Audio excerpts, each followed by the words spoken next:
Bonjour à tous, je vous souhaite la bienvenue à ce webinaire, un webinaire événement organisé par le MACAL et CICE Miltalk dans le cadre des MACAL Friends at Home, dont c'est le 4e numéro. Maintenant, ce sont des rendez-vous qui sont bien installés et qui permettent aux passionnés d'art contemporain et de culture qui sont présents de mieux appréhender leur environnement.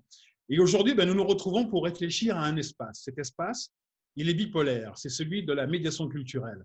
Bipolaire, pourquoi? Parce qu'il y a les arts et la culture d'un côté, le public et les spectateurs de l'autre. Et les conférenciers que je vais vous présenter d'ici quelques instants n'ont de cesse de les rapprocher. Ce sont des personnalités de premier plan. Vous les connaissez pour certains, incontournables sur le continent en matière d'art contemporain. Ils font également autorité en Europe et aux États-Unis. Il y a Marie-Cécile Zinsou, vous êtes historienne de l'art et créatrice de la fondation Zinsou à Ouidah au Bénin. Nous en parlerons d'ici quelques instants. Myriam Berada, je n'ai plus besoin de présenter, directrice artistique du MACAL. Et à Saint-Louis du Sénégal, Dakar devrais-je dire, Amadou Dio, le président fondateur du Forum de Saint-Louis et du Musée de la photographie. À vous trois, nous allons évoquer une perspective qui est assez réjouissante. Il s'agit de travailler sur les modalités de mise en relation de la production artistique avec les publics.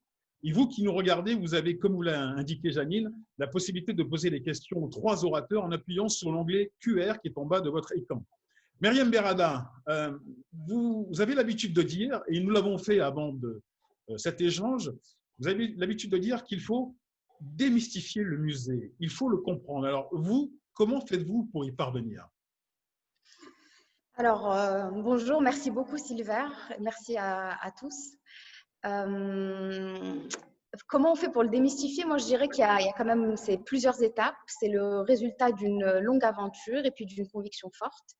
Et je pense qu'on pourra s'étendre là-dessus en termes d'initiative. Je pense que c'est vraiment changer le regard, la relation au public au pluriel, parce que c'est important de les distinguer et considérer qu'il y en a plusieurs pour peut-être mieux les appréhender. Donc, ça passe par la programmation au sens strict donc, du musée en termes d'exposition, mais aussi par toutes les actions qu'il y a autour en termes bien sûr, de visites, d'ateliers de sensibilisation et je dirais même de personnes. Aussi, les personnes qui sont au niveau du musée sont les premières médiatrices en réalité. Donc, je pense qu'on rentrera plus en détail en termes d'initiative, mais en tout cas, globalement, je pense que c'est vraiment une question permanente et qui touche chaque détail de notre profession. Les initiatives, nous allons en parler d'ici quelques instants, nous allons entrer dans les détails. Marie-Cécile Zinsou, vous avez créé la fondation qui porte votre nom à Ouidah avec un préalable capital. Il s'agit de faire dialoguer la culture moderne et contemporaine avec le public béninois. Ce mois-ci, en juin 2020, nous fêtons les 15 ans de votre fondation. Est-ce que vous pensez avoir réussi la mission que vous êtes fixée et comment vous avez réussi à parvenir à réaliser cette mission? Alors, écoutez, nous, on a été, depuis le départ, on s'est vraiment concentré sur comment accéder au public et comment leur faire comprendre notre présence sur place. On était un ovni quand on a ouvert donc, le 6 juin 2005 et on se disait comment les gens vont-ils appréhender notre arrivée? A priori, on ne sert à rien de leur vie puisqu'on n'existait pas il y a un instant. Donc, pourquoi passeraient-ils la porte du musée? Pourquoi viendraient-ils nous voir? Pourquoi les jeunes gens s'intéresseraient? Alors, depuis 15 ans, on essaye de comprendre comment on peut se présenter aux gens, comment on peut leur expliquer notre démarche et comment on peut les convaincre de venir. Et une chose qui est formidable quand on a 15 ans, c'est quelque chose que nos amis verront très bientôt, c'est le nombre de témoignages et de reconnaissance, de remerciements et d'enthousiasme qu'ont pu créer les expositions de la Fondation. Et ça, c'est une chose, vous voyez, j'ai fait quelque chose qui est pas très bien parce que c'est un petit peu, comment dire, c'était presque de la flatterie en ligne d'avoir 15 ans. Ça consistait à lire les messages des gens qui disaient « Écoutez, je suis professeur, j'ai emmené tous mes élèves jusqu'à la retraite voir les expositions » ou les gens qui me disaient « Mais j'ai été marquée par telle exposition quand j'étais à l'école primaire ou au collège. » Et c'est intéressant parce que nous, on a eu un focus très, très rapidement sur les jeunes gens en se disant que le musée était un élément essentiel de la construction intellectuelle et qu'on ne pouvait pas se dire que dans le monde entier, c'est normal d'emmener les enfants au musée, mais que dans une ville comme Cotonou ou comme Ouidah, les enfants n'y vont pas parce que, un, à Cotonou, il n'y en a pas, et deux, parce que leur entrée peut être chère ou peut être rendue complexe par le fait qu'elle est éloignée des domiciles des gens. Donc, nous, on s'est dit non, après tout, on va demander la même chose à ces jeunes gens qui se développent et qui sont les adultes de demain. Donc, quand on crée le musée, il faut réfléchir à la façon dont on les accompagne et dont on devient un élément essentiel de leur vie. Et j'avoue que voilà, au bout de 15 ans, lire tous ces messages, ces centaines, ces milliers de messages, et puis relire les livres d'or, c'est quelque chose qui vous donne le sentiment que vous touchez au but et que vous êtes rentré dans la vie des gens et que la création contemporaine est devenue quelque chose qui leur est familier et qui est quelque chose qu'on fait au sortir de l'école, qu'on fait avec la famille, quand on se retrouve, on peut aller au musée après s'être retrouvés tous ensemble. C'est quelque chose qui est rentré assez naturellement dans la vie des gens. C'est ça qu'on a essayé de faire depuis le départ et après 15 ans, j'ai l'impression que c'est quelque chose qui, au Bénin, est devenu assez naturel. En tout cas, bravo et merci. Je rappelle au public qui nous écoute, n'hésitez pas à poser vos questions sur soit l'onglet conversé, mais plutôt privilégier l'onglet QR en bas de l'écran. Vous êtes en lien avec Amadou Diop parce que vous avez réalisé à peu près, Marie-Cécile, le même fantasme, le même délire qu'Amadou Diop. Parce qu'Amadou Diop, quand il a décidé de créer le musée de la photographie à Saint-Louis, on l'a pris pour un frappadingue, pour un doudingue. Et vous avez réussi à connecter tous les publics au MUFO. Aujourd'hui, quand on se promène à Saint-Louis, il y a 5 ou 6 maisons, je ne sais plus, qui sont complètement dédiées à la photo et au tourisme culturel. Il y a même une injonction quand on se promène à Saint-Louis, il faut rentrer dans l'une des maisons pour découvrir les expositions que vous proposez. Est-ce que les Saint-Louisiens, les habitants de Saint-Louis, se sont vraiment appropriés le MUFO, le musée de la photographie à Amadou? Bonjour à tout le monde, merci de nous associer à cette rencontre. Je rappelle que normalement, tous ensemble, nous aurions dû être à Dakar et à Saint-Louis cette semaine, toutes les personnes qui sont autour de ce Zoom aujourd'hui. Oui, c'est ça qu'il y a eu, c'est ce qu'il y a de beau, c'est ce qui nous fait vivre aujourd'hui. Et j'avoue honnêtement, Marie-Cécile est peut-être une jeune sœur, mais un modèle pour nous. Le musée, sa fondation, c'est la fondation grande sœur pour nous. Donc, nous suivons aussi un peu les traces. Nous nous inspirons de ce qui se fait à Ouidah. Ce qui se fait au Macal nous a impressionnés, je tiens à le dire. Voilà, donc deux modèles que nous tentons de suivre quelque part. Dans notre cas, de quoi s'agit-il? Il s'est agi d'abord de notre expérience dans le secteur de l'éducation. Éducation, faire le saut éducation-culture, c'était inévitable. Et dans une ville à restaurer. Donc, un triptyque, éduquer, restaurer des vieilles maisons, du patrimoine et y mettre de la culture. Créer du sens dans ces maisons-là. Effectivement, les Saint-Louisiens ont adhéré, puisqu'on restaurait des maisons saint-louisiennes, on y mettait des photos anciennes saint-louisiennes, et Saint-Louis étant une ville d'éducation, une ville où il y a énormément de lycées, énormément d'écoles, donc ce mélange a marché. Voilà ce que je peux dire. Merci. Nous avons une question de Will qui nous vient, si je le crois, d'Afrique du Sud et de Johannesburg. Pouvez-vous spécifiquement expliquer quelles actions sont mises en place pour faciliter l'entrée au musée par les populations? Myriam, est-ce que vous pourriez répondre à Will qui nous écrit d'Afrique du Sud? Bien sûr. Alors, nous, ce qu'il faut savoir au Macal, en fait, on est ouvert depuis 2016, mais la question de la médiation est bien antérieure, en fait, à la création du musée, donc à l'incarnation physique, en tout cas, de ces actions. C'est qu'on a démarré en 2012 avec un programme qui s'appelle Passerelle, et qui visait déjà à cette époque à sensibiliser les publics, et en particulier en zone périurbaine de Casablanca, Marrakech et quelques autres villes au Maroc, à la création artistique contemporaine. Donc vraiment sur je dirais une approche qui n'a pas de modèle, dans la mesure où on allait sur place, on rencontrait les intéressés, les potentiels intéressés, avec l'aide d'animateurs sociaux, et on construisait de sortes de programmes ad hoc, vraiment sur 2, 3, 4 jours, selon la tranche d'âge, selon la volonté. Des fois, ils exprimaient des volontés, selon peut-être des problèmes même liés à la copropriété, c'est-à-dire selon le besoin. Et donc, à ce moment-là, c'était vraiment important pour nous parce que d'une part, on faisait travailler aussi des artistes et on les engageait à à s'adresser directement à ces nouveaux apprenants qui sont effectivement très éloignés des circuits culturels. Donc ça a été une première étape qui était vraiment fondatrice parce qu'on a pu expérimenter la question des publics différents, des aléas, aussi je dirais moi ce qui a été très difficile pour moi, c'est entrer dans des milieux dont je ne maîtrisais pas forcément les codes, entre guillemets, et de garder en fait toute objectivité et ne pas être dans un jugement, s'il était question en fait de valeurs en fait qui ne correspondaient pas, entre guillemets, et donc de réfléchir tous ensemble autour d'une table à ce qui allait en fait rapprocher l'œuvre, son message, ses inspirations, ses possibilités du public et de ses publics. Donc vraiment dans cette préoccupation-là. Donc ensuite, sur la construction et vraiment la réflexion autour du projet de ce musée, c'est arrivé très rapidement au cœur de notre volonté, d'autant que la raison principale de ce musée, c'est quand même la volonté d'une famille de mettre à disposition une collection qu'elle a acquis, collectée vraiment avec passion et avec une volonté propre.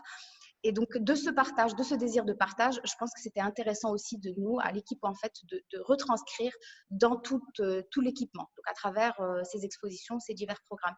Donc, concrètement, aujourd'hui, on va vraiment de l'atelier de création pure, donc comment manipuler, fait à partir des œuvres, à des visites de sensibilisation thématiques. Je ne peux pas vous donner, enfin, il y a tellement de choses qu'on ne peut pas se restreindre à un exemple en particulier. Et pour moi, quand je disais que ça doit parcourir en fait toute la politique du musée, et c'est pour ça aussi que je rejoins beaucoup la démarche d'Amadou Diop qui, en fait, on parlait des musées, on parle des fondations, et je pense que c'est intéressant aussi de parler de ce qu'est un musée, ce qu'est une fondation pour le grand public et ce qui résonne quand on parle et quand on prononce ces mots. Mais Amadou, typiquement, en fait, il incarne la médiation parce qu'en fait, il a fait de Saint-Louis un musée à ciel ouvert, des sites patrimoniaux qu'il a vraiment ravivés. Et je pense que c'est ça, parce que dans les 3 témoignages, on a vraiment un mot qui revient, c'est l'appropriation. Et ça, je pense que c'est un point qui est très important. Donc, sur la question, donc, quelles sont les initiatives, ça vous pouvez aller les voir sur Internet, c'est vraiment varié parce qu'il est question d'adaptation. Mais ce qu'il en ressort, c'est vraiment une réflexion qu'on bâtit ensemble pour arriver à un but donné, mais qui passe avant tout par la volonté de transmission, de partage et donc d'appropriation au niveau de la réception. Myriam, avant de poser une question à Amadou et à Marie-Cécile, nous avons une question de Sarah. Dans une ville très touristique comme Marrakech, est-il difficile de toucher la population locale? Et c'est Sarah de Paris. Alors oui, c'est compliqué. C'est vraiment, je dirais, notre principal challenge, parce que naturellement, on va dire que les touristes viennent à nous, parce que par les réseaux et par l'habitude de consommation du musée à l'international.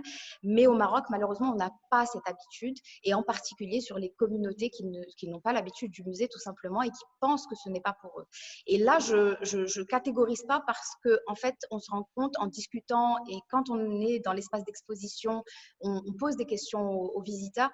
On se rend compte que la plupart s'auto-excluent de l'équipement, de la possibilité même d'apprécier.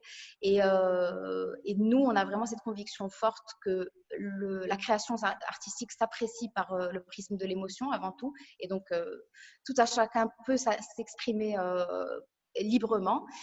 Mais donc, en particulier, pour ces personnes-là, on met des programmes, donc bien sûr, une gratuité, mise à disposition de navettes également gratuites, et puis on va les chercher. Donc ça, c'est les populations locales, mais il y a aussi la question des scolaires ou les écoles publiques. Il faut évidemment aller les chercher, et ça, je pense que Marie-Cécile a beaucoup à dire là-dessus également. On ne peut pas attendre que le public vienne à nous, ça c'est une certitude. Il ne faut pas penser que la question du ticket est suffisante. C'est pas parce que le musée est gratuit qu'on sera envahi, mais malheureusement, c'est un travail permanent de sensibilisation avant tout, et de conviction forte, je pense. Marie-Cécile, le maître mot que j'entends dans le discours de Myriam, il s'agit de l'autocensure que certains publics peuvent s'infliger. Comment vous avez lutté, vous, contre l'autocensure et faire en sorte pour réutiliser un autre mot qui a été entendu, ces publics puissent s'approprier complètement le travail que vous faites et votre proposition? Alors, je ne sais pas si autocensure est le mot que j'utiliserais. Je pense que les personnes, qu'elles soient à Marrakech, qu'elles soient à Cotonou, mais en réalité, qu'elles soient à Lima, à Grenoble ou à Tokyo, je pense qu'il y a des personnes qui n'ont pas été sensibilisées au musée dans leur éducation, dans leur enfance. Ce n'est pas quelque chose qui est propre à l'Afrique. Il se trouve que sur notre continent, il y a moins de musées accessibles. On ne fait pas partie. En Chine, il y a un musée qui s'ouvre toutes les 24 heures. Ce n'est pas le cas aujourd'hui de notre continent. Ça va sûrement l'être d'ailleurs dans très peu de temps parce que les choses évoluent très vite. Mais aujourd'hui, ce n'est pas le cas. Donc, ce n'est pas tellement de l'autocensure, c'est que tout à coup, vous ouvrez un bâtiment et il y a une pancarte musée. Comment est-ce qu'un enfant de 8 ans va se dire « Tiens, cet endroit est pour moi, c'est pour que j'agrandisse mes connaissances, c'est pour que je change ma perspective du monde ?» Il n'y a aucune raison. C'est-à-dire qu'un enfant de 8 ans, il ne rentrera pas dans un garage, il n'a aucune raison de rentrer dans un musée, il ne rentrerait pas plus chez un assureur. En fait, on est dans cet univers-là. Les gens passent dans la rue et ne se reconnaissent pas. C'est là où je dis qu'il faut aller voir les gens et engager. Et effectivement, on est dans la même solution que le Macal. La gratuité n'est pas suffisante. Être gratuit est quand même une des dimensions tout à fait importantes dans des pays où les salaires moyens sont très faibles. C'est-à-dire que le Bénin est probablement, malheureusement, je pense que le Bénin est le pays le plus pauvre de la liste des pays que nous représentons tous. Donc, objectivement, la gratuité est une vraie question. Les gens au départ m'ont dit, ne faites pas ça gratuitement parce que si vous étiez gratuit, les gens penseraient que ça n'a aucune valeur. Nous, on a tendance à penser exactement l'inverse. C'est-à-dire que ce n'est pas la question de la gratuité qui va faire que les gens vont se dire « Tiens, ça n'a pas de valeur ». Au contraire, ils vont plutôt se dire « Si c'est payant, on ne peut pas y aller, ce n'est pas pour nous ». Donc, c'est plutôt cet écueil qu'il faut éviter. C'est-à-dire que si on était payant, je pense que nous n'aurions pas assez pour payer le salaire de la caissière. Donc, c'est là qu'il faut réfléchir et se dire « Ok, il faut faire les choses différemment. Ce n'est pas la billetterie qui va faire vivre le musée de toute façon. » Donc, finalement, faire une billetterie même très faible va écarter le public. Ensuite, il y a la question d'aller chercher les gens. Effectivement, si vous allez voir des écoles qui sont à 10 km de chez vous, 20 km de chez vous, en disant « Venez voir, c'est fait pour vous, c'est intéressant », l'école va vous dire quand même comment on vient. Les parents ne peuvent pas payer le transport, on ne va pas mettre les enfants sur des taxis, sur des émis de gens. Comment est-ce qu'on va faire pour venir? Donc, les bus, les navettes qu'on a mis en place, je pense au Macal comme chez moi, c'est une façon d'engager les publics. Et en fait, l'aventure commence dès le bus. Dès que le bus arrive dans l'école, l'aventure commence. Voilà. Et puis après, il y a plein de façons d'aller voir le public. Nous, on a beaucoup sorti la Fondation des Murs. C'est-à-dire qu'on a préparé des expositions qui étaient en doublon de nos expositions sur place. On faisait une exposition dans le musée, mais on avait une exposition extérieure qui se déplaçait, qui allait près des écoles, qui allait près des endroits à forte affluence. C'est-à-dire, les gens vont voir du foot, et ben nous aussi, on va voir du foot. Donc, on met des expositions à côté du stade. Les gens voyagent et partent sur les gares routières, et ben alors du coup, on demande à la mairie de nous prêter le parking de la gare routière, on s'installe là et on installe une exposition. Pendant les 8 premières années, on est allé chercher les gens en leur disant « Regardez, on vient chez vous, on se présente et après, venez chez vous, présentez-vous et venez dans l'histoire. » Voilà, après, ça a été des inventions de méthodes pour aller rejoindre les gens et pour leur expliquer à quoi on servait. Et donc, je rebondis sur le fait que ce n'est pas forcément de l'autocensure, c'est le fait de même pas savoir qu'on a le droit à la culture. Parce que la culture, c'est très, très souvent considéré comme un immense luxe dans nos pays. Et en fait, souvent, les gens ne se rendent pas compte que c'est un droit. Amadou Diop, à Dakar. En fait, le Sénégal a un peu plus de chance que le Bénin ou le Maroc. C'est qu'il bénéficie d'un personnage, son premier président, Senghor, qui a voulu en 1966 le Festival Nègre. Est-ce que le fait d'avoir un tel président, le Festival Nègre en 1966, a pu permettre aux Sénégalais d'avoir justement ce rapprochement entre la proposition artistique et le public? Oui, 3 fois oui. Ça a été une expérience extraordinaire pour notre pays. Car dès l'indépendance, on programme l'organisation du premier festival mondial des arts nègres, donc en 1966. Indépendance en 1960, donc le pays, pendant 6 ans, se prépare à l'organisation d'un festival. Comme animateur, Alioune Diop, présence africaine. Autour d'Alioune Diop, on fédère du monde.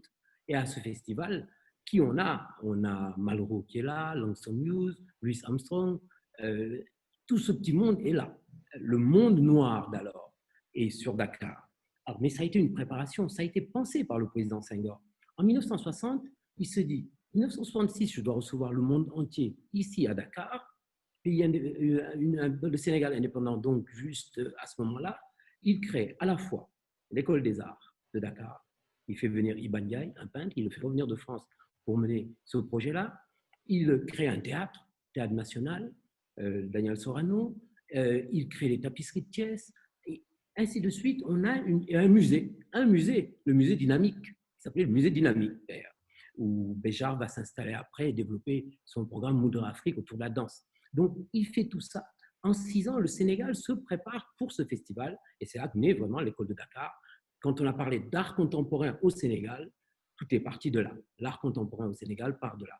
Donc, on a les années 70, l'art contemporain, 80, la dynamique, Ousmane Sow arrive fin des années 80, et puis tout ça nous mène à la Biennale au début des années 90. Donc, ça, c'est l'histoire de l'art contemporain au Sénégal. Donc oui, vers les populations, parce qu'on a toute une vague d'artistes qui naît de là et qui vit dans les médinas, dans les quartiers populaires, autour du plateau de Dakar. Donc il y a un élitisme, pour venir au sujet, mais un élitisme intellectuel, mais qu'on retrouve en milieu populaire. C'est ça le paradoxe. Oui, et c'est ce que vous essayez de concilier avec le Forum de Saint-Louis. Alors, pour ceux qui ne connaissent pas le Forum de Saint-Louis, c'est une… Oh là là, comment expliquer ça? C'est une énorme machine où, en fait, des intellectuels du monde entier qui ont le continent en eux viennent discuter, échanger pour repenser les relations entre l'Afrique et le continent. C'est votre héritage que vous avez essayé de mettre dans le Forum de Saint-Louis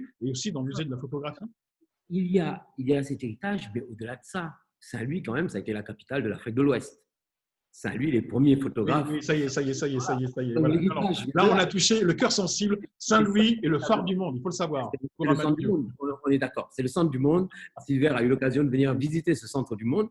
Et tout est parti de là, ville historique. Et pour revenir sur le sujet vraiment de la médiation, comment a-t-on fait avec tous ces jeunes écoliers? Parce qu'on est sur 2,5 km. Il y a un concentré d'écoles, concentré de lycées sur 2,5 km, donc on n'a pas le problème du transport par bus. Ils vivent là, les jeunes vivent autour. Donc, ce qu'on a commencé par faire, pour qu'ils puissent adhérer à l'art contemporain, on a commencé par un musée qui traite de l'histoire de notre continent, l'histoire de l'Afrique. Ça les appelle naturellement.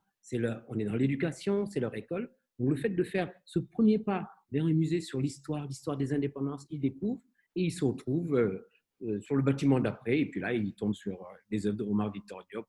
On passe donc à l'art contemporain, à la photographie contemporaine. Ça a été aussi un des éléments, en plus de tout ce que j'ai pu entendre. Et je le répète, je prends des leçons, mesdames, auprès de vous. Nous avons déjà un tout petit peu évoqué la question, mais nous avons une question d'Armel Malvoisin de Beaux-Arts Magazine qui demande quelles sont les différentes catégories de public que vous avez identifiées. Myriam, Marie-Cécile, qui veut répondre à Armel? Marie-Cécile. Écoutez, en fait, c'est assez simple. On est à peu près les mêmes pays que les autres, que les pays qui ont déjà identifié leur public. C'est juste qu'on est beaucoup, beaucoup plus jeunes. On est des pays avec une population infiniment plus jeune que la France, nous écrit Armel. Donc, là où la plupart des musées vont cibler des publics de tous les âges, mais on va cibler beaucoup les très jeunes gens. Après, le public, il est comme partout. On va dire que nous, la différence, je ne sais pas si c'est vrai à Saint-Louis ou si c'est vrai à Marrakech. Nous, la différence, c'est qu'on a finalement, c'est l'inverse de ce que les gens croient. C'est-à-dire que ce n'est pas du tout les publics qu'on appelle CSP++, ou bourgeoisie locale. Ce n'est pas eux tellement qui viennent à nous spontanément. Nous, ce serait plutôt les personnes qui ont bien entendu le message et qui ont bien vu le bus sillonner la ville et qui ont bien compris que c'était ouvert et inclusif. Et donc, nous, on serait plutôt focalisés sur les gens qui, dans les autres pays, seraient ceux qui vont le moins au musée. Donc, on aurait une petite proportion inversée. Mais les publics sont les mêmes. On peut retrouver les mêmes fréquentations. C'est juste sur l'âge des publics que ça fait une vraie différence, je pense. Nous avons une question d'Argentine. Et c'est Marlise qui est en Argentine qui demande que Marie-Cécile nous explique comment elle croit que les musées basés en Afrique pourraient faire connaître dans d'autres continents l'art des artistes africains. Mais en fait, je pense qu'ici, on est tous des grands témoins de ce qui se passe et on est même un peu plus que ça parce qu'on en est des acteurs, mais on est je pense on a tous créé des éléments clés dans la reconnaissance de l'Afrique par elle-même. Et je pense que c'est ça, en fait. C'est tant qu'on ne se reconnaît pas nous-mêmes, on va avoir du mal à expliquer qui on est aux autres. Et je pense qu'en fait, c'est ça les musées. Je ne crois pas, depuis le début, je suis convaincue qu'on ne construit pas des musées pour conserver l'histoire. La plupart des gens vous disent que les musées sont là pour conserver des traces de notre culture et tout ça. Moi, je pense à l'inverse, qu'on fait des musées pour les jeunes gens et pour les générations futures. Je pense que quand Amadou ouvre le musée de Saint-Louis, c'est pour que tous les gens de Saint-Louis puissent s'approprier leur héritage et avancer dans la vie. Je pense que Myriam, quand elle est au Macal, elle cherche à voir les jeunes personnes parce que c'est elles qui ont besoin de s'inventer un futur en comprenant leur background et leur culture. Donc voilà, je pense que tout ça est assez essentiel et qu'en fait, c'est en créant des musées, en montrant les créateurs de notre continent, en nous reconnaissant cette culture, cette histoire et le fait qu'on a le droit de valoriser notre propre culture. Je dis ça, ça paraît bête, ça paraît une évidence, valoriser sa propre culture. Je veux dire, tout le monde est censé le faire et ça paraît comme un lieu commun. Mais en réalité, c'est pas si simple. C'est pas si simple, notamment quand votre culture et votre histoire a été effacée à travers plusieurs siècles ou quand votre histoire a été réécrite ou a été écrite dans le prisme du regard de l'autre. Et souvent, on tombe dans une de ces trois situations, quelle que soit son origine sur le continent. Et du coup, valoriser la culture aujourd'hui, montrer la création, faire connaître les créateurs, c'est le faire d'abord sur le continent.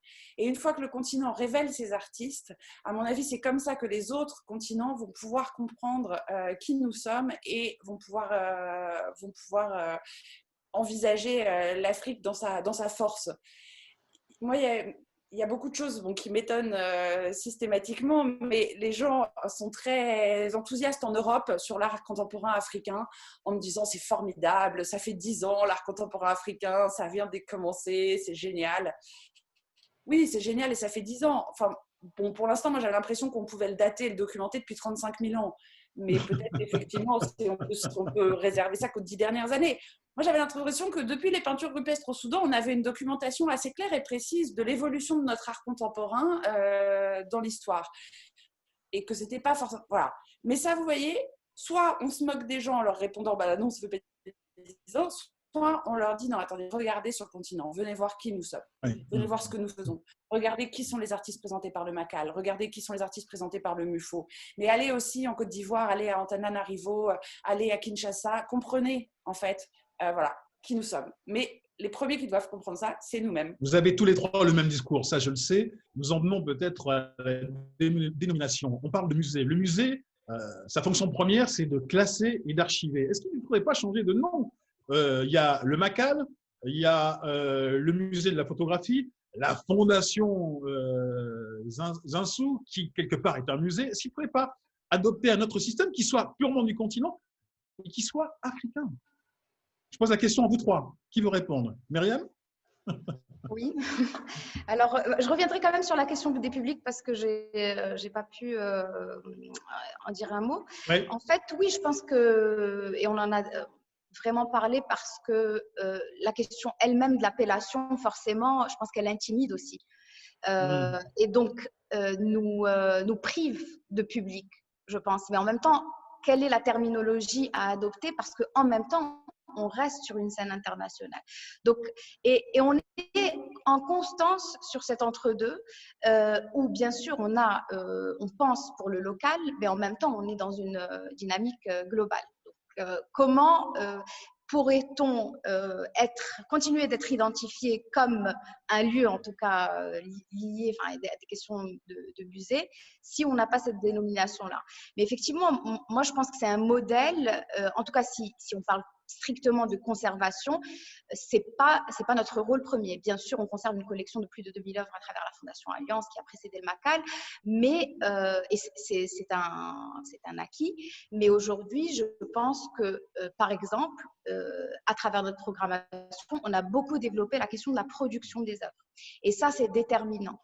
Parce que, et ça, c'est un gros shift aussi dans la question du collectionneur qui est mécène et qui produit et qui ne garde pas les œuvres. Là, on est en plus dans une exposition qui s'appelle Have You Seen the Horizon Lately, qui a été curatée par Marianne Yemsi.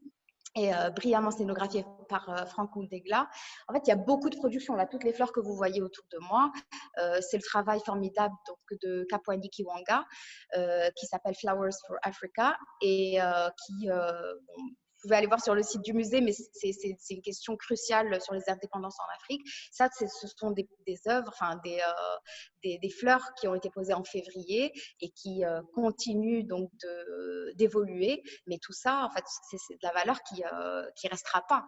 Donc je pense que ça aussi, c'est un rôle qui est déterminant, c'est la production. Donc, en réalité, si on est dans ce rôle de production, on est plus proche d'un centre d'art que d'un musée. Selon la conception, encore une fois, le canon occidental. Mais en fait, on est à la fois tout ça, on est aussi une résidence d'artistes. Et au travers de notre résidence d'artistes, on invite des artistes, bien sûr, à produire, mais pas uniquement, donc des écrivains, des commissaires. Et on fait des open studios qui permettent, encore une fois, de rapprocher l'artiste de son public et de ses publics. Donc, en fait, je pense que le musée, en fait, se vit au quotidien et au gré de l'actualité, au gré des collaborations. Et je pense que cette identité forte, en fait, sur le continent est très importante pour des questions d'appropriation. Mais c'est une dynamique globale. On ne peut pas dire on a tel rôle, mais en tout cas, peut-être pas les rôles classiques qu'on nous assigne au départ. Sur la question des publics, en termes de typologie, je rejoins totalement Marie-Cécile. On a des identifications classiques. Maintenant, on est peut-être moins que la Fondation Zinsou sur les jeunes publics. Enfin, c'est très important. Mais en tout cas, sur le tissu culturel, économique de Marrakech, ce qui est très important pour nous, c'est aussi les associations et les communautés, ce qu'on appelle les communautés locales. Et ce qui nous a donné l'idée aussi de créer ce rendez-vous mensuel qui s'appelle le Couscous and Art, où on invite donc ces associations, ces communautés avec lesquelles on travaille à venir partager le couscous au musée. Donc, on démarre par une visite des expositions en cours par nos médiateurs, en langue en tout cas qui… généralement, c'est en arabe dialectal. Et ensuite, on va dans les jardins du musée. On en profite pour inviter aussi des commissaires, des artistes qui sont de passage, qui sont en résidence à Marrakech, vraiment tout type de personnes autour d'un couscous et pour parler d'art de manière complètement informelle. Ça, c'est dans la logique de démystification, on pense que c'est très important parce qu'on ramène en fait finalement le plat qu'on partage, quel que soit l'horizon social au Maroc, tous les vendredis. On le ramène au musée, donc finalement vous venez manger au musée, puis on sait quand même que la question gastronomique, enfin culinaire en général au Maroc est quelque chose de très important.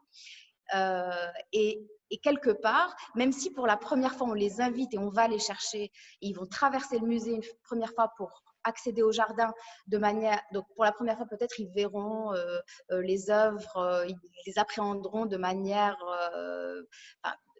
sans cette logique d'appropriation, mais peut-être que la deuxième fois ils reviendront pour un événement, une jam session, et la troisième fois ils viendront peut-être directement pour le musée.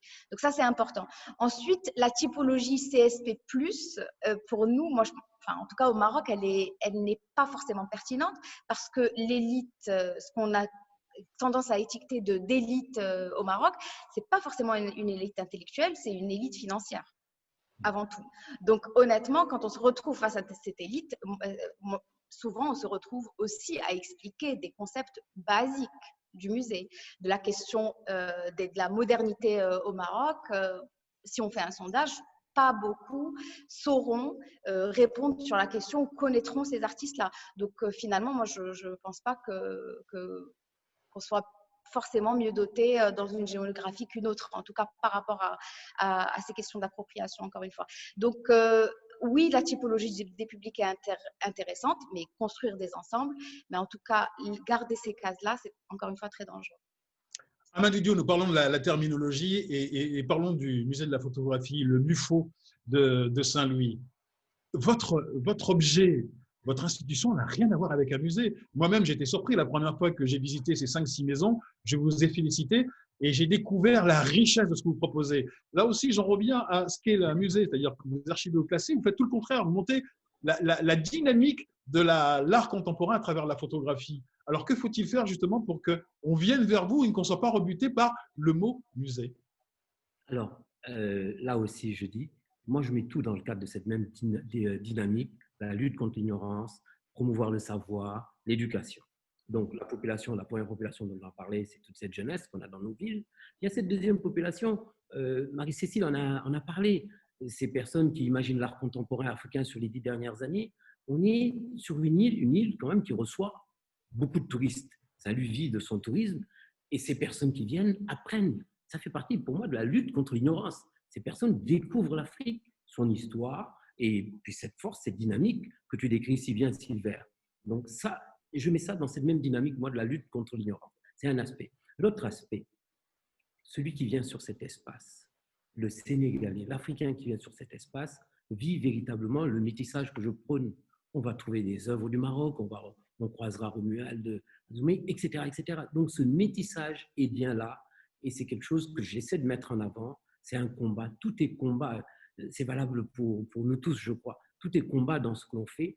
Et dans le cadre de cette dynamique-là, on appelle d'ailleurs l'archipel de musées. C'est une sorte d'archipel de musées parce qu'on se promène dans la ville, on ouvre une porte, on est sur un musée, on passe sur la rue d'après, on a un autre musée. Ce sont des petites maisons qui sont transformées en musées. Et puis là, c'est effectivement l'appellation internationale. Mais tu nous pousses à réfléchir. J'aimerais bien trouver le mot fort, peut-être en swahili, que l'on pourra partager avec le monde et que l'on pourra faire passer à travers le monde et qu'on trouve après ce même mot qu'on le retrouve en Asie, qu'on le retrouve en Amérique latine, mais qui soit parti de notre continent. Voilà. C'est peut-être un brainstorming que nous pouvons lancer à partir d'aujourd'hui, savoir trouver le mot qui pourra mieux définir le travail que vous effectuez. Nous avons une question de Nathalie de Paris qui nous dit la crise de la Covid-19 et le long confinement ont permis l'accès digital aux musées et de rendre plus accessible la culture, un pont entre élitisme et accessibilité. Est-ce que ce ne serait pas une solution également, une voie sur laquelle se diriger pour aller chercher des publics plus variés? Amadou, Marie-Cécile, Myriam, oui, qui veut répondre? Oui, moi je sais que mes équipes sont en train de travailler, essayer d'accélérer ça. C'est une conviction. Oui, moi je réponds oui, oui. Mais il est important pour nous de venir, d'être en face de la pièce. Mais effectivement, s'il y a un élève qui est en Casamance, un élève qui est en Côte d'Ivoire, s'il peut accéder au MUFO par ce biais, je dis oui. Mais restez avec nous, puisque vous parlez justement de la pièce qu'il faut expliquer. Est-ce que quelque part, le fait de rapprocher, et là je joue l'avocat du diable, exprès pour entendre votre réponse, vous ne cherchez pas à casser le mystère de l'œuvre voulue par l'artiste? Parce que ce mystère de l'œuvre et le mystère également du musée, ça peut être une source de fierté pour les gens qui ont l'habitude de visiter un musée, qui ont envie de s'inspirer de spiritualité. Est-ce qu'à vouloir tout expliquer, on ne va pas gâcher une partie du plaisir que l'on peut bien trouver, en tout cas que moi personnellement je peux trouver quand je visite un musée par exemple? Amadou. On interpelle, l'objectif c'est qu'il soit interpellé, le jeune est interpellé. On veille à ce qu'il soit toujours interpellé face à cela. Et les belles images que je garde, moi, sont ces élèves du CM2 ou du CM1 qui sont tous assis là, face à une œuvre de nos grands photographes, d'Alunbi ou autre, ils sont là. Ça, c'est la belle image. Ils sont interpellés, oui. Myriam, que répondriez-vous justement à cette part de mystère, vous qui parlez de démystifier? Moi, je dirais qu'on n'a pas cette tendance, enfin, on explique évidemment, mais on est aussi là pour poser des questions avant tout. Donc, même dans nos visites, en réalité, elles sont très interactives. C'est très rare qu'on fasse une conférence, enfin, une visite vraiment guidée type conférence. C'est très ponctuel, c'est plutôt des institutionnels, mais pour tous les jours. Et puis, la qualité d'un médiateur, c'est ça aussi, c'est la capacité à s'adapter à son groupe et aussi à le questionner. Et c'est que je pense que la relation se crée aussi. Donc oui, expliquer, moi je dirais mettre à disposition de la manière la plus pédagogique et sensible, plus que pédagogique d'ailleurs, sensible, parce que c'est une approche par la voix évidemment, mais aussi par le toucher à travers les activités, les ateliers. Donc oui, on décortique, on explicite, mais on n'explique pas vraiment. C'est-à-dire, même, ça rejoint aussi le propos de certains artistes qui vous diront jamais que l'œuvre veut dire ça et pas autre chose. Je connais peu d'artistes au final qui souhaitent qu'il n'y ait qu'une vérité pour leurs œuvres. Donc, au niveau de la réception, c'est pareil. Il faut créer, comme dit Amadou, mais vraiment stimuler quelque part et après le reste suit. Marie-Cécile, vous allez pouvoir nous répondre à propos de la fierté, de ce sentiment d'appropriation, également du bâtiment, de cet endroit qui reçoit les œuvres et qui reçoit la création. Vous avez dû certainement le ressentir, ça, dans le regard, l'attitude de vos compatriotes béninois, c'est-à-dire ce sentiment de fierté d'avoir ce bâtiment, cette fondation-là à Ouidah, et qui est présente et qui fait la fierté de toute une région, de tout un pays. La fierté, c'est une des choses qui nous a le plus marqué et je crois que c'est le mot qui, dans les livres d'or, on en avait parlé lors d'un séminaire au Macal au mois de janvier, je crois que c'est le mot qui m'a le plus frappé dans tous les témoignages qu'on a pu recevoir. Les gens qui sont fiers de leur culture, qui sont fiers de qui ils sont en sortant du musée, ils éprouvent de la fierté d'avoir vu les artistes. Bon, après, je ne vous raconte pas d'anecdotes parce que sinon, ce webinaire va durer 6 heures, 7 heures. Donc, je ne m'arrête jamais. Mais vous voyez, finalement, je rebondis sur votre question de la terminologie du musée. Oui. Au départ, on n'a justement pas appelé ça un musée. On a appelé ça une fondation.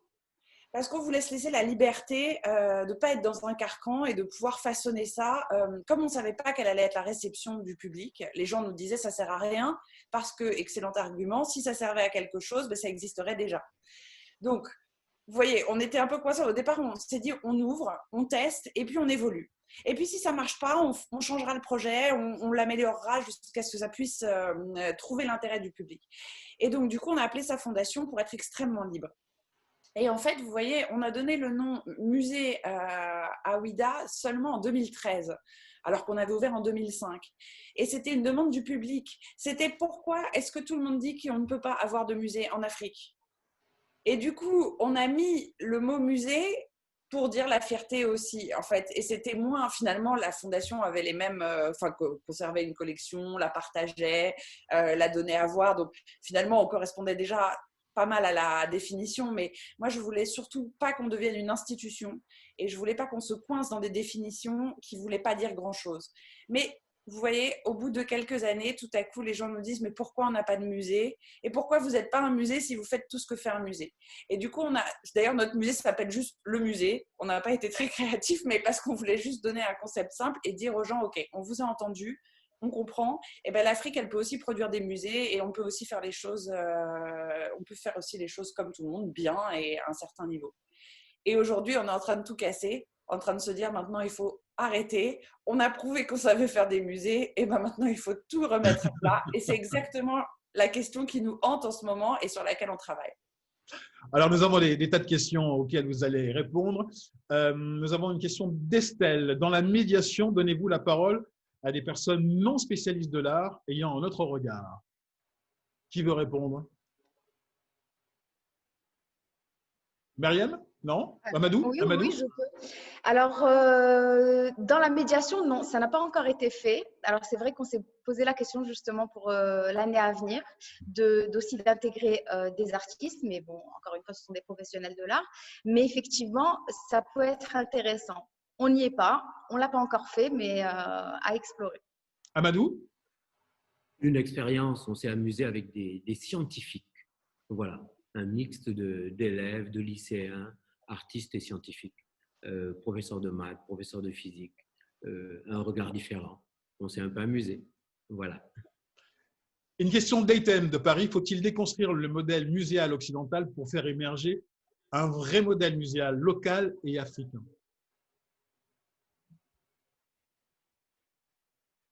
Ça vous laisse perplexe.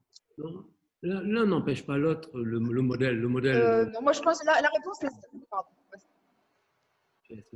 Moi, je t'en prie, Amadou. Bon, bah, j'y vais. Myriam, en fait, non, moi, je pense que la question est simple. Oui, déconstruire, c'est nécessaire pour…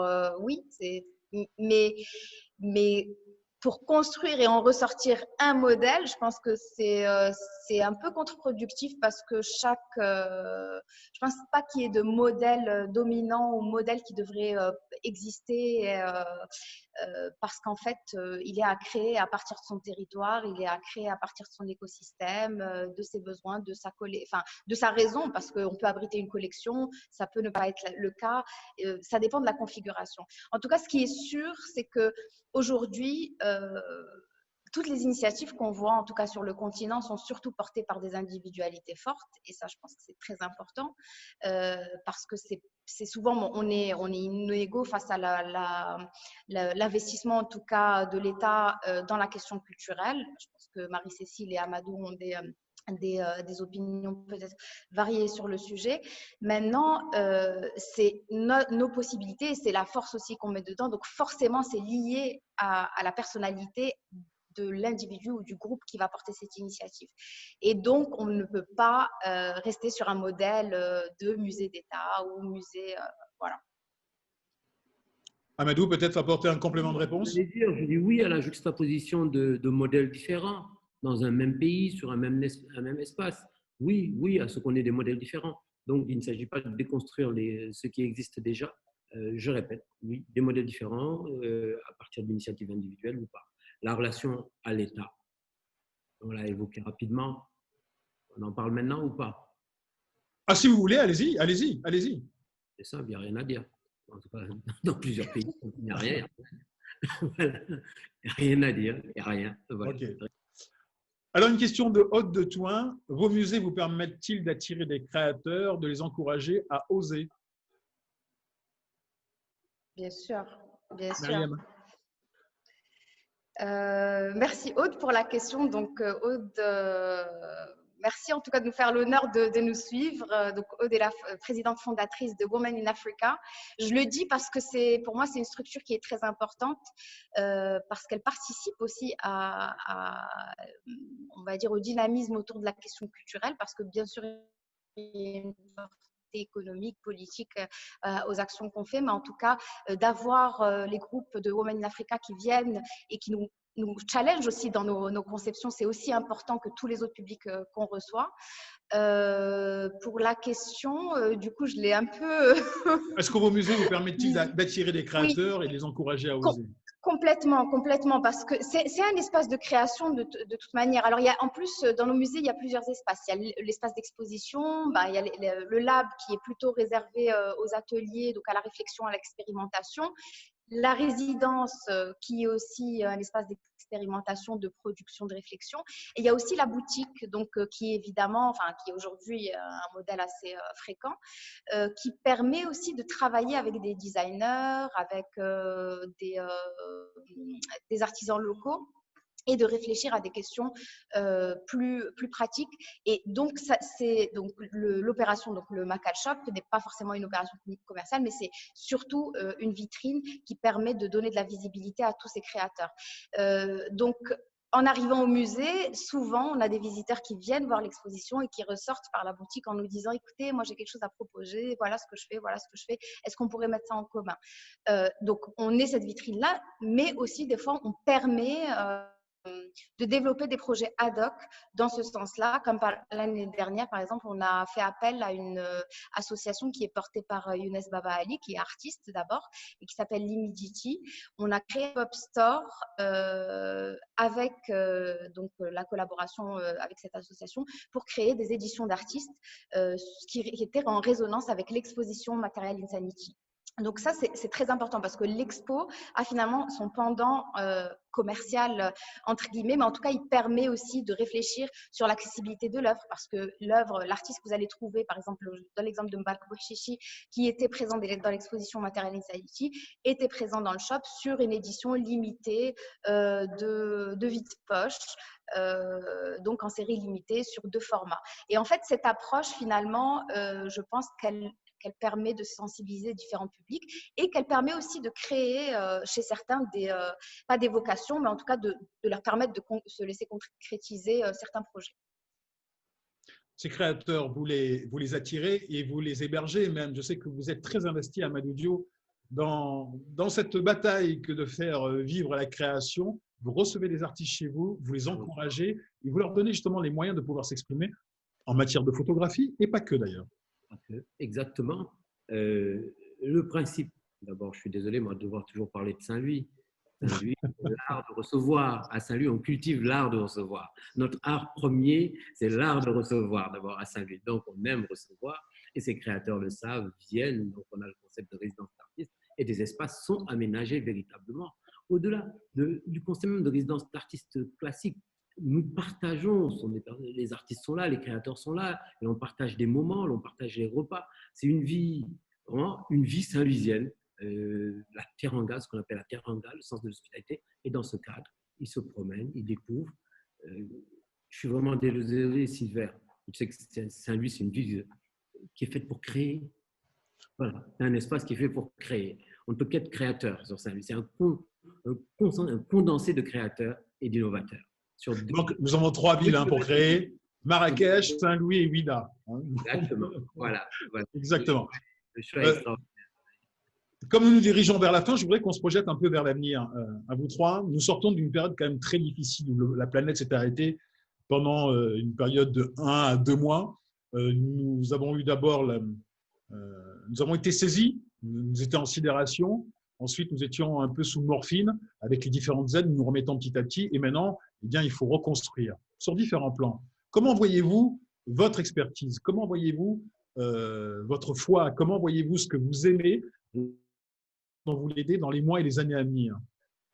Commençons par Marie-Cécile. En fait, je pense que ce temps de Covid a finalement permis de réfléchir. Au-delà du fait que, évidemment, c'est dans ce genre de temps que le musée aurait dû être ouvert. Parce que c'est évidemment dans ce genre de temps qu'on a envie de se retrouver au musée et qu'on veut pouvoir avoir accès à la création. Et ça, c'est la chose qui est dommage. On aurait peut-être dû réfléchir à la façon d'ouvrir les musées. Au Bénin, c'était illégal, donc on a été comme tout le monde, on a été obligé de fermer. Mais je pense que c'est très dommage, parce que je pense que le temps qu'a créé le Covid, ce temps d'arrêt, aurait pu être extrêmement propice au fait que les gens viennent repenser leur vie face aux œuvres et face à la création. Mais du coup, ça nous confirme tous les changements qu'on a en tête depuis quelque temps, qu'on a évoqués ici aujourd'hui, c'est-à-dire sur réfléchir à une institution qui partirait du continent et qui serait une proposition africaine, qu'elle soit d'Afrique du Nord, d'Afrique du Sud, de l'Est ou de l'Ouest. Dans cette démarche, on a été, nous, très sensibles au fait qu'en faisant des recherches, on a trouvé la façon dont le Dahomey faisait de la monstration publique de ses collections. C'est quelque chose, vous voyez, typiquement, il faut qu'on se replonge dans nos histoires, il faut qu'on regarde nos modèles, les modèles que nous avons créés, et voir comment ils se métissent avec les modèles qui viennent d'ailleurs et comment on en tire quelque chose de neuf. Et je pense que c'est ça qui va être l'axe de notre réflexion à la Fondation, en tout cas pour les prochaines années. C'est comment on a un modèle occidental qui s'est un peu imposé avec la colonisation et puis qui s'est imposé dans le reste du monde. On a notre modèle historique à nous, que nous on comprend, ça y est, on a fini par le trouver. Et je pense qu'il existe partout. Il faut juste arriver à le découvrir. Et ce n'est pas la partie la plus simple, parce que souvent on manque de documentation, mais arriver à trouver ce modèle-là et essayer de réinventer quelque chose de neuf à partir de tout ça. Quelque chose qui nous correspond et qui va toucher évidemment la médiation, qui va toucher la question de la conservation dans des pays où objectivement les conditions de conservation sont difficiles.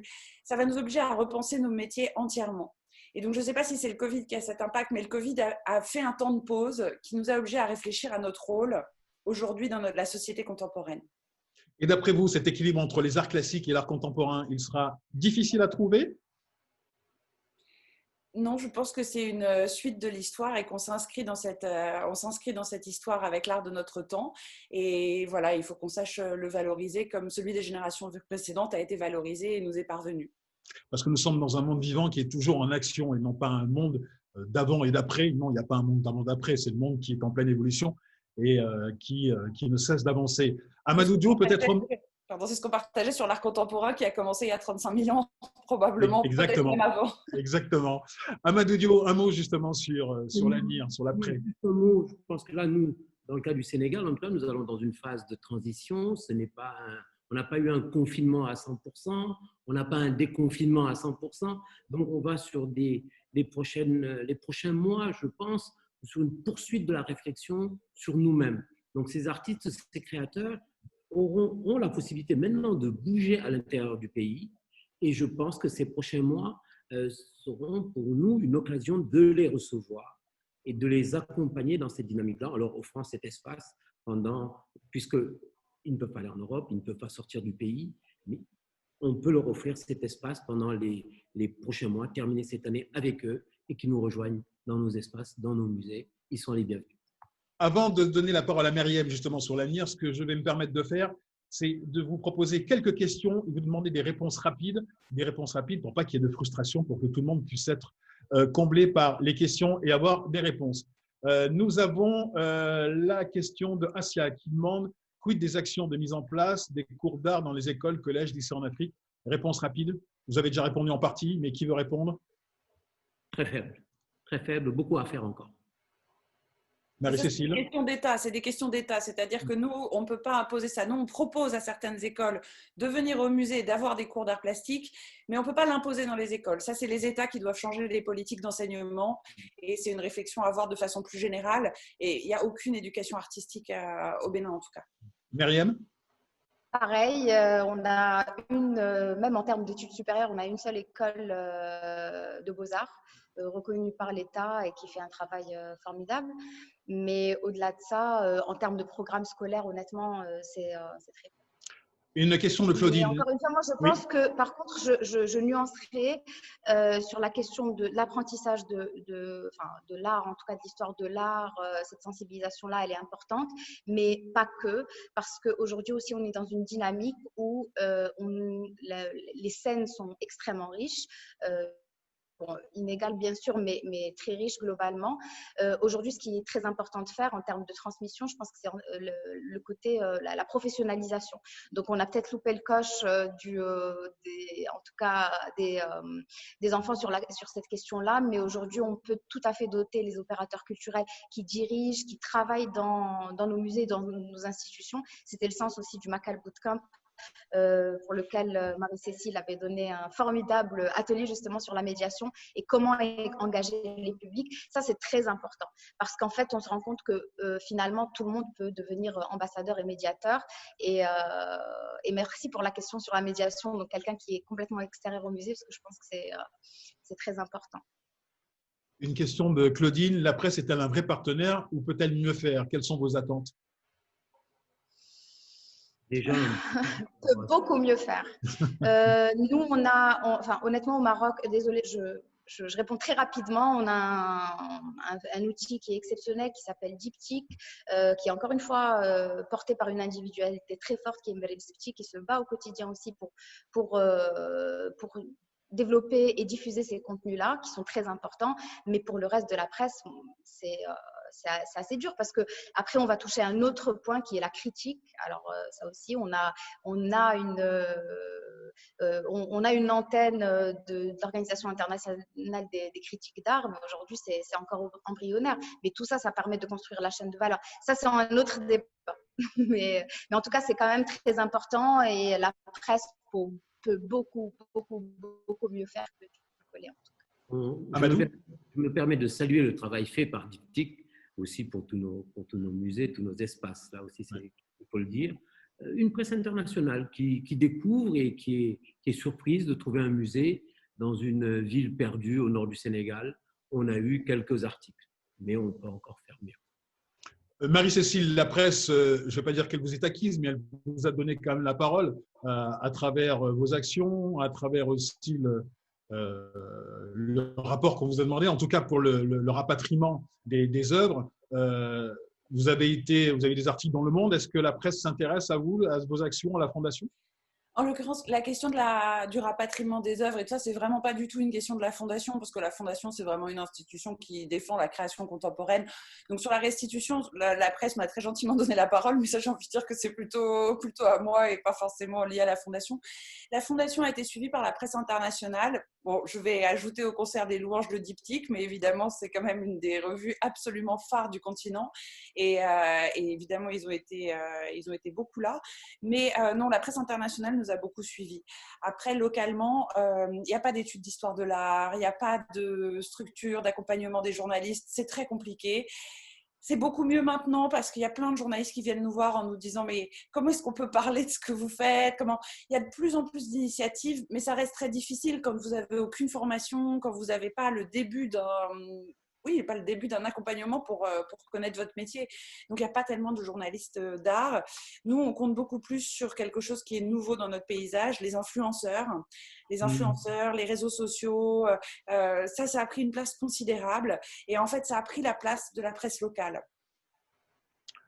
Myriam, avant de se quitter, précision, oui. Pardon, je parlais de la presse locale, mais à l'international, effectivement, on a un écho quand même qui est même au-delà de ce qu'on pouvait imaginer. Très, très belle couverture, mais ça encore, on est à Marrakech, dans dans une vraie destination culturelle aujourd'hui.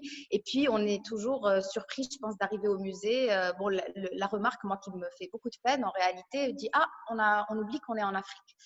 Ça, pour moi, c'est un peu dur à entendre, mais bon. Donc, je pense qu'on bénéficie aussi de cet étonnement positif ou pas d'ailleurs, mais voilà.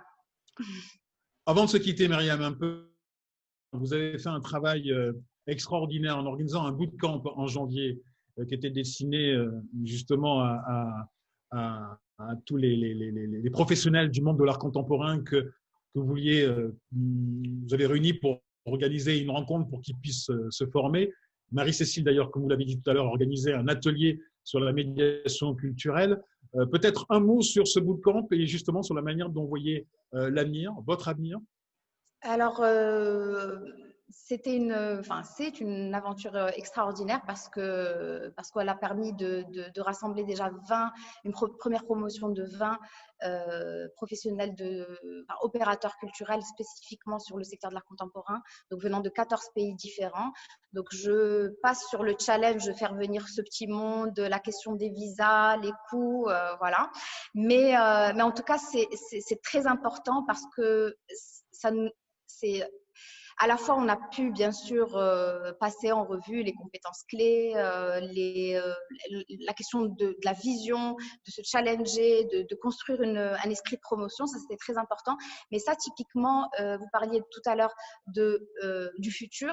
Le bootcamp, c'est typiquement quelque chose qu'on peut continuer à faire parce que la transmission peut se faire par le biais de la toile, contrairement à d'autres choses qu'on est obligé de faire en physique, donc notamment comment on appréhende une œuvre d'art, qui nécessite forcément une présence physique. Là, aujourd'hui, sur le bootcamp, je pense que sur des questions clés et spécifiques, on peut tout à fait continuer à former, et même en nombre beaucoup plus important. Donc, typiquement, ça, c'est une alternative sur laquelle on pourrait se diriger, et d'autant qu'il y a un véritable besoin. On a reçu quand même 172 candidatures venant de 42 pays, dont 33 pays africains. Sur un temps vraiment très court. Il y a un vrai besoin, il y a une demande, il y a une curiosité incroyable. Même sur cette période de confinement, honnêtement, on a reçu beaucoup de sollicitations dans ce sens-là, et c'est important parce que c'est comme ça qu'on construit du sens, et aussi de partir des expériences de chacun, parce qu'on ne fait pas le même métier de Ouidah, de Marrakech, d'une bourgade, donc finalement, c'est aussi très important de construire cette réflexion commune. Et bien sûr, encore une fois, on mise aussi sur les générations à venir, ce qui est très important. Pour terminer ce rendez-vous et pour le conclure, je vais utiliser donc les réflexions de quelques-uns de nos auditeurs, notamment Aïcha Den, qui dit que vous représentez à vous quatre, je dirais plutôt vous trois, une magnifique illustration de la force du secteur artistique et culturel africain. À quand un projet commun? Alors, à quand un projet à Ouidah, à Saint-Louis et à Marrakech, on vous retrouverait? Très, très, très vite. Très vite. Marie-Cécile, très vite. Ah oui, on est en discussion d'ailleurs, on est en discussion comme vous diriez, de tous les côtés. C'est un scoop. Avec grand plaisir. Juste une petite parenthèse, effectivement, là, on est plutôt sur on va dire sur des expériences francophones. Le talk est en français. La semaine prochaine, on fait un talk sur les mêmes questions, différemment, avec des intervenants anglophones et venant aussi d'autres contrées, parce que ça permet aussi, on n'a pas les mêmes réalités, et c'est important de donner aussi la voix à un peu tout le monde. Mais voilà, c'est une bonne information. Comme ça vous permettra d'avoir une vue, comme on dit, à 360 degrés. Et pour ça, branchez-vous sur les réseaux sociaux du Macal ou sur le site du Macal pour avoir toutes les informations, les rendez-vous aux différents webinaires. Et je terminerai avec la réflexion de Kamel Azouz qui dit que vous êtes des héros de l'art. C'est votre cas. Amadou, Marie-Cécile et Myriam, ce fut un grand plaisir en tout cas de partager cette fin de journée avec vous, de pouvoir échanger. J'espère que la prochaine fois, on se retrouvera chez Amadou à Saint-Louis pour le forum de Saint-Louis 2021. J'ai noté, en tout cas, moi je suis prêt. Le billet d'avion est prêt et ce sera avec un grand plaisir que je vous retrouverai. Un grand merci à vous trois. Je vous souhaite une excellente soirée et un prochain rendez-vous pour réfléchir et partager de bons moments. Belle soirée à vous. Merci. Merci.